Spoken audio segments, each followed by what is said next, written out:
स्तोत्र 127. परमेश्वर जर घर बांधित नसेल तर ते बांधणाऱ्यांचे श्रम व्यर्थ आहेत. परमेश्वर जर नगर रक्षित नसेल तर पहारा करायचे जागरण व्यर्थ आहे. तुम्ही पहाटे उठता, उशिरा विश्रांती घेता व कष्टाचे अन्न खाता, पण हे व्यर्थ आहे, कारण तो आपल्या प्रियजनांना ते निश्चित देतो. पहा, संतती ही परमेश्वराने दिलेले धन आहे, पोटचे फळ ही त्याची देणगी आहे. तरुणपणी झालेले मुले सैनिकाच्या हातातील बाणांसारखी आहेत. ज्या माणसाने आपला भाता अशा मुलांनी भरून टाकला तो धन्य आहे. ते वेशीवर आपल्या शत्रूंशी बोलताना लज्जित होणार नाही. आणखी एक स्तोत्र वाचतो, स्तोत्र 91. जो परात्पराच्या गुप्तस्थली वसतो तो सर्व समर्थाच्या सावलीत राहील. परमेश्वराला मी माझा आश्रय, माझा दुर्ग असे म्हणतो. तोच माझा देव, त्याच्यावर मी भाव ठेवतो, कारण तो पारध्याच्या पाशापासून व घातक मरीपासून तुझा बचाव करील. तो तुला आपल्या पिसाराने झाकून टाकेल, त्याच्या पंखाखाली तुला आश्रय मिळेल. त्याचे सत्य ही ढाल व कवच आहे. रात्रीच्या धाकाची, दिवसा उडणाऱ्या बाणाची, काळोखात चालणाऱ्या मरीची, दुपारच्या वेळी नासधूस करणाऱ्या महामारीची तुला भीती वाटणार नाही. तुझ्या कुशीला 1000 आणि उजवीकडे 10,000 पडतील, तरी तुझ्याजवळ काही येणार नाही. तू फक्त डोळ्यांनी पाहशील आणि दुष्टांचा बदला घेतलेला बघशील, कारण तू परमेश्वराला आपल्या आश्रयदात्याला, परात्पराला आपले निवासस्थान मानले आहेस. तुझ्यावर अनर्थ येणार नाही, तुझ्या तंबूजवळ काही पीडा येणार नाही, कारण तू तुझ्यासाठी आपल्या दूतांना आज्ञा देईल की तू जेथे जेथे जाशील तेथे त्यांनी तुझे रक्षण करावे. तुझे पाय धडकेत दगडात लागू नयेत, म्हणून ते तुला हातावर उचलून धरतील. तू सिंह व सर्प यावरून चालशील. तू तरुण सिंह व नागाला तुडवशील. त्याने माझ्यावर प्रीती केली आहे, म्हणून मी त्याला मुक्त करेन. तो माझे नाव जाणतो, म्हणून मी त्याला उंच स्थानावर ठेवीन. तो मला हाक मारील, म्हणून मी त्याला उत्तर देईन. संकटात मी त्याच्याबरोबर असेन. मी त्याला मुक्त करीन व सन्मान देईन. मी त्याला दीर्घायुष्य देऊन आणि माझे तारण दाखवेल. परमेश्वर ही वचनं आशीर्वादित करो. आपण छोटीशी प्रार्थना करूया. परमपवित्र, महान, थोर, सर्वसमर्थ सेनाधीश परमेश्वरा, धन्यवाद देतो. भाऊ कैलासच्या घरामध्ये ही अचानक प्रभू ही छोटीशी प्रार्थना सभा ठेवली. त्यांच्या मनामध्ये होतं, त्यांच्या आईच्या मनामध्ये होतं की त्यांच्या कुटुंबाला, त्यांच्या ह्या बांधलेल्या घराला प्रभू येशू ख्रिस्ताने आशीर्वाद द्यावा. आणि ह्या माऊलीने प्रभू मनात इच्छा व्यक्त केली आणि प्रभू तिची इच्छा तू पूर्ण केली, म्हणून तुझ्या नावाला धन्यवाद देतो. तुझी स्तुती करतो, तुझी प्रशंसा, तारीफ आणि बढाई करतो. प्रभू, तू म्हणतो की जिथं 2 किंवा 3 माझ्या नावाने एकत्र जमतात तिथे मी आहे. हो प्रभू, तू आहे, तुझे लोक आहेत, या घरातली लोक आहेत, ज्यांना तू ह्या आजच्या रात्रीसाठी निवडले. प्रभू, त्यांना तू इथं पाठवलं. प्रभू धन्यवाद हो, तुझी स्तुती हो, तुझे गौरव हो. प्रभू, तुझं वचन सांगतो, जो माझा आदर करतो मी त्याला आदर करतो.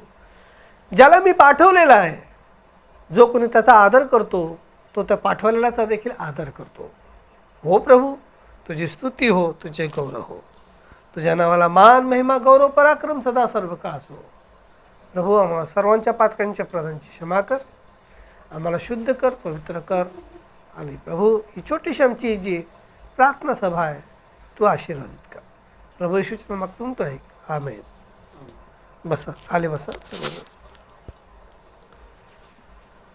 हे जे मी स्तोत्र वाचलेले आहेत, ज्यावेळेस आपण घर बांधतो आणि ही स्तोत्र वाचण्यात येतात ह्यासाठी की ही जी वचनं आहेत, ही वचनं ह्या घराच्या अवतीभोवती राहतात. आणि नुसतं घराच्या अवतीभोवती नाही राहत, तर हे परमेश्वराचं जीवन वचन आहे, हे त्या प्रत्येक व्यक्तीला देखील संरक्षण देतं. कारण देवाचं वचन हेच आमचं काय आहे, संरक्षण आहे. आणि जे स्तोत्र 127 आपण वाचलेलं आहे, त्याच्यामध्ये स्पष्टपणे सांगितलं की मनुष्याने कितीही काबाड कष्ट केले, मेहनत केली, म्हणजे लहानपणापासून असो की मरेपर्यंत त्याने सर्व जरी काही केलं, पण जर परमेश्वराची इच्छाच नाही राहिली, समजलं? म्हणजे काय महत्त्वाचं आहे? देवाची इच्छा हे फार महत्त्वाचं आहे.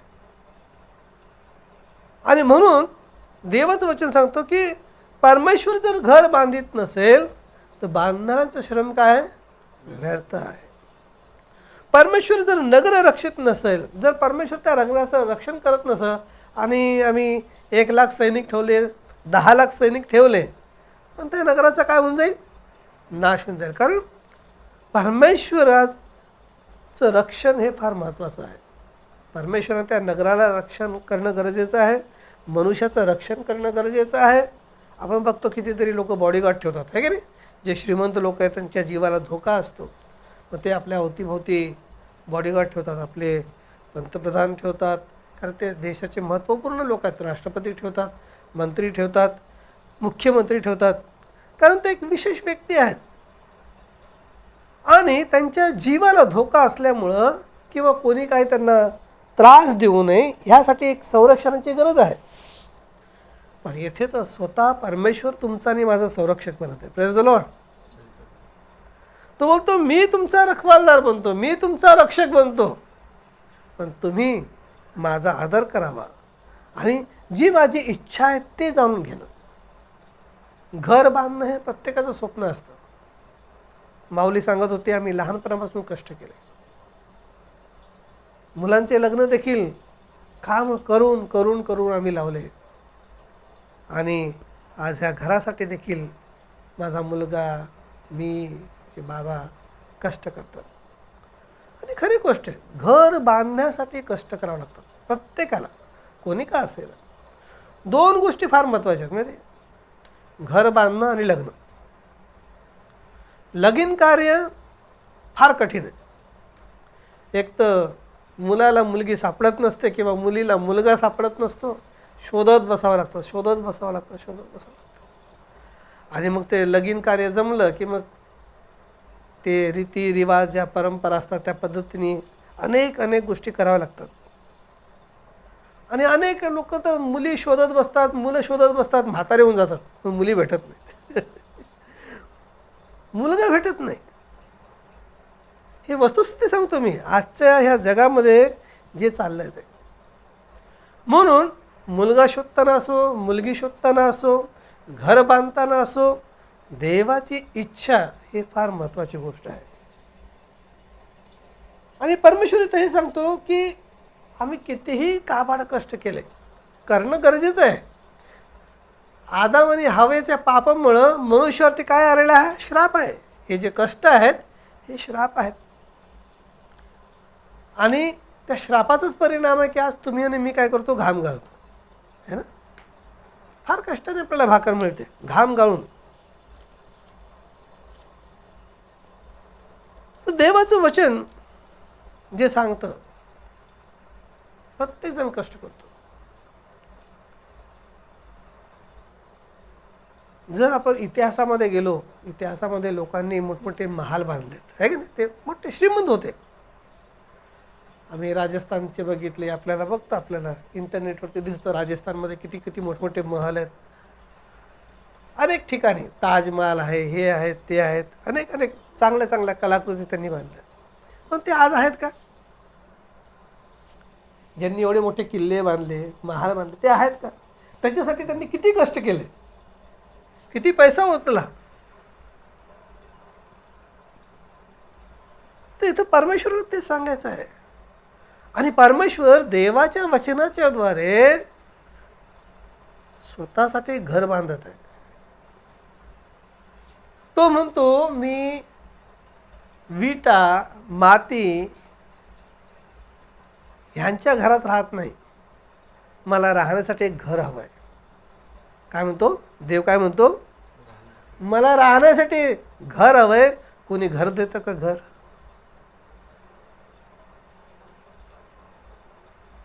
अक्षरशः खरी गोष्ट आहे, मी गंमत म्हणून नाही सांगत आहे. देवाला पण राहण्यासाठी एक घर हवं आहे, आणि ते घर म्हणजे तुम्ही आणि मी. ही वस्तुस्थिती आहे, सत्य गोष्ट आहे. देवाचं वचन सांगतं, तुम्ही देवाचं मंदिर आहात. तुम्ही काय आहात? देवाचं मंदिर आहे. आणि देवाला तुमच्या आतमध्ये येऊन राहायचं आहे. तुम्हाला सांगा, देव त्या घर बांधण्यासाठी किती कष्ट करत असेल, किती श्रम घेत असेल.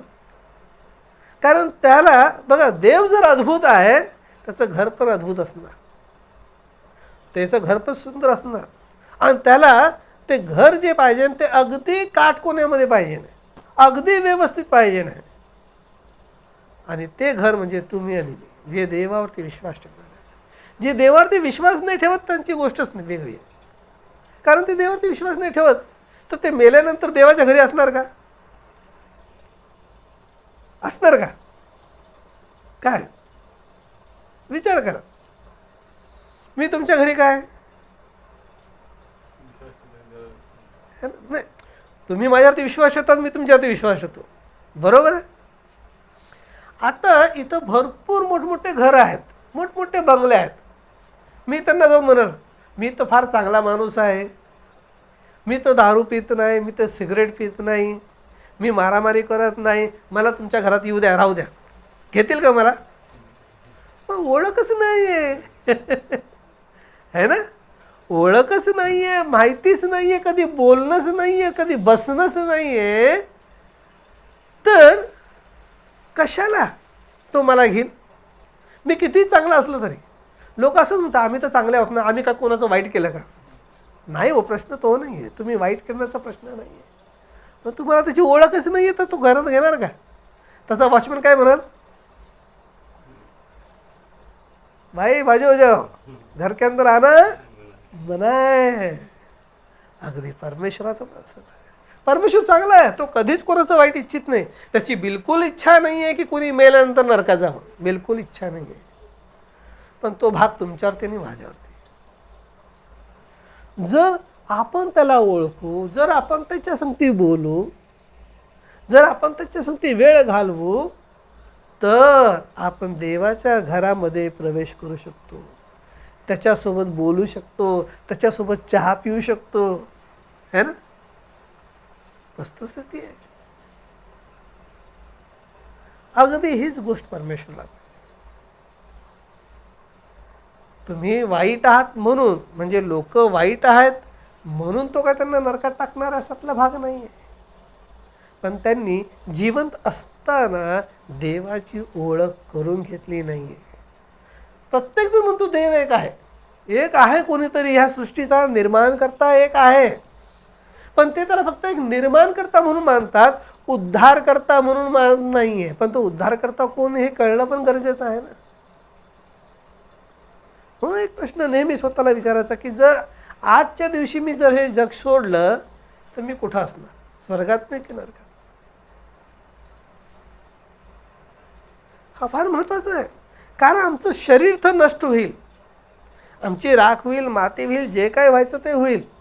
पण आमच्यातला जो प्राण आहे न्यायाच्या दिवशी उभा राहील. आणि म्हणून ह्या प्राणाला पापांच्या क्षमेची गरज आहे. आणि ती पापांच्या क्षमेसाठी प्रभू येशू ख्रिस्ताने रक्त सांडवलं. तो म्हणतो, मी तुमच्या पापांचं प्रायश्चित स्वतःवरती घेतो, माझ्यावरती विश्वास ठेवा, आपले पाप कबूल करा. जर तुम्ही माझ्याकडे क्षमा मागितली तर मी तुम्हाला पापांची काय देईल? क्षमा देईल. आणि त्या दिवशी आम्हाला क्षमा मिळते, आम्ही देवासंगती आमचे मैत्रीचे संबंध होतात. आणि म्हणून तर देवाचं वचन सांगतं ना, एक दुसऱ्याला क्षमा करा आणि एक दुसऱ्याकडे क्षमा मागा. जर तुम्ही तुमच्या भावाच्या विरुद्ध काहीतरी पाप करत आहात, मग काही का असं नाही, मग तुम्ही फोन का ना उचले ना. जर तुम्हाला माणूस फोन करतो, एकदा करतो, दोनदा करतो, तीनदा करतो, जाणून बुजून तुम्ही फोन उचलत नाही. तुम्हाला नाही बोलायचं, तुम्ही स्पष्ट बोलू शकता, नाही म्हणून मला जमणार नाही, जे काही असेल ते. पण तुम्ही ना फोन करणार तरी उचलणार नाही, तर देवाला हे कळतं की तुम्ही देवाच्या सेवकाचा काय करते? अपमान करता. ज्याला मी पाठवलं आहे त्याचा तुम्ही अपमान करत आहात. असल्यांनी प्रभुभोज पण घ्यायचं नाही. बायबल सांगतं असल्यांनी दान देखील टाकायचं नसतं. प्रभू सांगतो आधी जा आणि आपल्या भावाकडे माफी माग. म्हणजे बघा, परमेश्वर मध्ये छोट्या छोट्या गोष्टीमध्ये हेच त्याचं काटकोन आहे बरं का. त्याला जे घर हवं आहे ना, त्याला असल्याच पद्धतीचं घर हवं आहे. ते घर म्हणजे तुम्ही आणि मी, चालतं फिरतो 2 पायाचं घर. आणि ही जी आम्ही वचनं वाचलेत प्रियांनो, ही वचनं प्रत्येक त्या व्यक्तीच्या घराच्या अवतीभोवती असतात, चालत्या फिरत्या घराच्या अवतीभोवती असतात, ह्या घराच्या अवतीभोवती असतात, जो त्यावरती विश्वास ठेवतो. Praise the Lord. बघा, ही मी वचन तुमच्यासाठी परत एकदा वाचतो आणि तुम्ही विश्वासाने या गोष्टीवरती क्लेम करा, दावा करा की प्रभू हे वचन माझ्यासाठी, हे वचन माझ्या घरासाठी, हे वचन माझ्या आईसाठी, बाबासाठी, माझ्या घरातल्या लोकांसाठी, माझ्या बायको मुलांसाठी आहे. ठीक आहे. जो परात्पराच्या गुप्तस्थली वसतो तो सर्व समर्थाच्या सावलीत राहील. परमेश्वराला मी माझा आश्रय, माझा दुर्ग असे म्हणतो, तोच माझा देव, त्याच्यावर मी भाव ठेवतो, कारण तो पारध्याच्या पाशापासून व घातक मरीपासून तुझा बचाव करेल. आमेन. मी वाचतो, तुम्ही आमेन बोला. ठीक आहे. तो तुला आपल्या पिसाऱ्याने झाकून टाकेल, त्याच्या पंखाखाली तुला आश्रय मिळेल, त्याचे सत्य ही ढाल व कवच आहे. आमेन. रात्रीच्या धाकाची, दिवसा उडणाऱ्या बाणाची, काळोखात चालणाऱ्या मरीची, दुपारच्या वेळी नासधूस करणाऱ्या महामारीची तुला भीती वाटणार नाही. आमेन. तुझ्या कुशीला 1000 आणि उजवीकडे 10,000 पडतील, तरी तुझ्याजवळ काही येणार नाही. आमेन. तू फक्त डोळ्यांनी पाहशील आणि दुष्टांचा बदला घेतलेला बघशील, कारण तू परमेश्वराला, आपल्या आश्रयदाताला, परात्पराला आपले निवासस्थान मानले आहे. आमेन. तुझ्यावर अनर्थ येणार नाही, तुझ्या तंबूजवळ काही पीडा येणार नाही, कारण तो तुझ्यासाठी आपल्या दूतांना आज्ञा देईन की तू जेथे जेथे जाशील तेथे त्यांनी तुझे रक्षण करावे. तुझे पाय धडकेत दगडा लागू नये म्हणून ते तुला हातावर धरून धरतील. तू सिंह व सर्प यावरून चालशील, तू तरुण सिंह व नागाला तुडवशील. त्याने माझ्यावर प्रीती केली आहे म्हणून मी त्याला मुक्त करीन. तो माझे नाव जाणतो म्हणून मी त्याला उंच स्थानावर ठेवील. तो मला हाक मारेल म्हणून मी त्याला उत्तर देईल. संकटात मी त्याच्याबरोबर असेल. मी त्याला मुक्त करीन व सन्मान देईल. मी त्याला दीर्घायुष्य देईल आणि माझे तारण दाखवेल. आमेन. आपण संध्याकाळी आपण बसत होतो, मी भावाला सर्वांनाच भेटायला आलो होतो. म्हटलं एकेकांना भेटून घेऊया, म्हटलं काय चाललं काय नाही, यांचं आध्यात्मिक जीवन कसं आहे काय आहे. तर मला माहीत होतं की भाऊ मंगळवारी असतात. आता माहिती नाही पक्का आहे की नाही, पण म्हटलं असतात. म्हटलं बरेच दिवस झाले, म्हटलं भेट नाही झाली, आपलं घर पण बघितलं नाही कितपर्यंत आलं काय आलं. तर भाऊ म्हणतात, ब्रदर लाईटच नाही हो. तुमच्या समोरची साक्षी आहे ना. मी म्हटलं देवाने मला पाठवलं आहे ना, है ना. म्हटलं देव पण लाईट पाठवेल की, है ना. माझ्या मनात तेच होतं, मी इथं आलो आहे, आपल्याला देवाची प्रार्थना घ्यायची, मग देव लाईट पाठवाल की नाही. 100 किलोमीटर लांबावरून जर प्रभूने मला पाठवलं तर त्याला लाईट पाठवायला किती वेळ लागेल. हां. म्हटलं सिस्टरला, म्हटलं सिस्टर देव बाप्पा लाईट पाठवाल. मी बोललो नाही, लाईट आली. खरी गोष्ट आहे. आमेन. Praise the Lord. देव सत्य आहे. आम्हाला प्रभूवरती विश्वास ठेवायचा आहे. कधीपासून लाईट नव्हती ब्रदर? सकाळी 4 वाजले, कालपासून सकाळी 4 वाजल्यापासून लाईट नव्हते, है ना. देवाच्या सेवकाच्या तोंडातून काही शब्द निघाला, प्रभू पूर्ण करतो. आपण प्रभूचे लोक आहोत, प्रभूच्या कामासाठी आलो, प्रभूच्या लोकांसाठी आलो, है ना. प्रभूची लेकरं कशी आहेत काय आहेत ते बघणं देवाचं कार्य आहे, देवाच्या लोकांचं कार्य आहे. तर प्रभूला धन्यवाद देऊया. ही वचनं तुमच्या घराच्या अवतीभोवती, तुमच्या अवतीभोवती आणि इथं जे बसलेले आहेत, जे विश्वास करतील त्या तुमच्या अवतीभोवती असतील, माझा पूर्ण विश्वास आहे. आणि प्रभू तुम्हाला सर्वांना आशीर्वाद देऊ. या उभे राहूया, प्रार्थना करूया.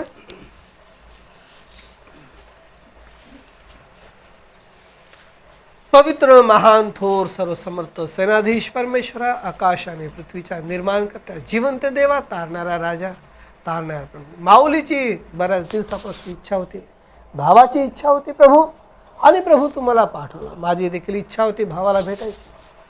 हो प्रभू, इतर भाव त्यांना देखील भेटायची इच्छा होती. प्रभू धन्यवाद देतो, तुम्हाला सुखरूप घेऊन आला. या भावा बहिणींनी प्रभू, तुझ्या लेकरांनी काबाड कष्ट करून प्रभू हे घर बनवलेलं आहे. आपला घाम गाळला आहे, काही कधी कधी त्यांना लागलं देखील, रक्त देखील निघालं आहे. हो प्रभू, घर बांधण्यासाठी कष्ट करावे लागतात. अगदी तसंच देवाचं मंदिर बांधण्यासाठी देखील कष्ट करावं लागतात. असंच घर बनत नाही, असंच मंदिर बनत नाही.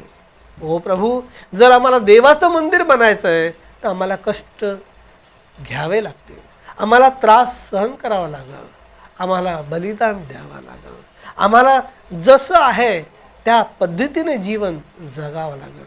हो प्रभू, धन्यवाद हो भाऊ कैलासाठी, त्याच्या पत्नीसाठी, लेकरांसाठी, आईबाबांसाठी, बहिणींसाठी, आमची बहीण सखूसाठी प्रभू, आणि इतर भावा बहिणींसाठी तुझ्या नावाला धन्यवाद देतो प्रभू. तुझी स्तुती हो, तुझे करो. या घराच्या चारी कोपऱ्यावरती प्रभू परमेश्वरा तुझ्या दिव्यदूतांचा पहारा असू दे.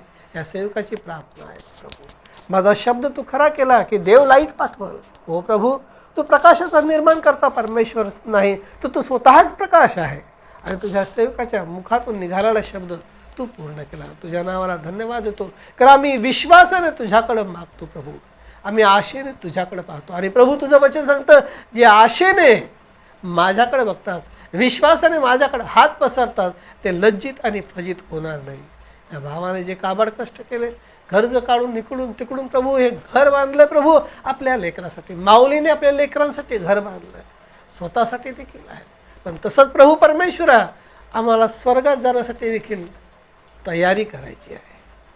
ओ प्रभू, सहाय्य कर, मदत कर. हे सत्य त्यांच्या हृदयात जाऊ दे आणि त्या प्रत्येकाने आपल्या जीवनामध्ये आपल्या पापांचा पश्चाताप करावा, आपलं पाप कबूल करावं आणि प्रभू तुला शरण यावं असं हो दे. सहाय्य कर, मदत कर. या घराच्या चारी बाजूला प्रभू तुझ्या दिव्यदूतांचा पहारा असू दे, त्यांच्या लेकरांच्या अवतीभोवती असू दे, त्यांच्या कुटुंबातील प्रत्येक सदस्याच्या अवतीभोवती असू दे. आणि जे पण व्यक्ती या घरामध्ये येतील प्रभू, त्यांना तुझी प्रीती आणि तुझी शांतीचा अनुभव, तुझ्या उपस्थितीचा अनुभव होऊ दे, अशी मी तुला विनंती करतो, प्रार्थना करतो. हो प्रभू, अनुग्रह दे, कृपा दे, करुणा दे. तू राजा, तू प्रभू, तू तारणारा परमेश्वर आहे. तुझी स्तुती हो. हो प्रभू, तुझी स्तुती हो. प्रभू येशूच्या मागतो म्हणतो आहे. आमेन.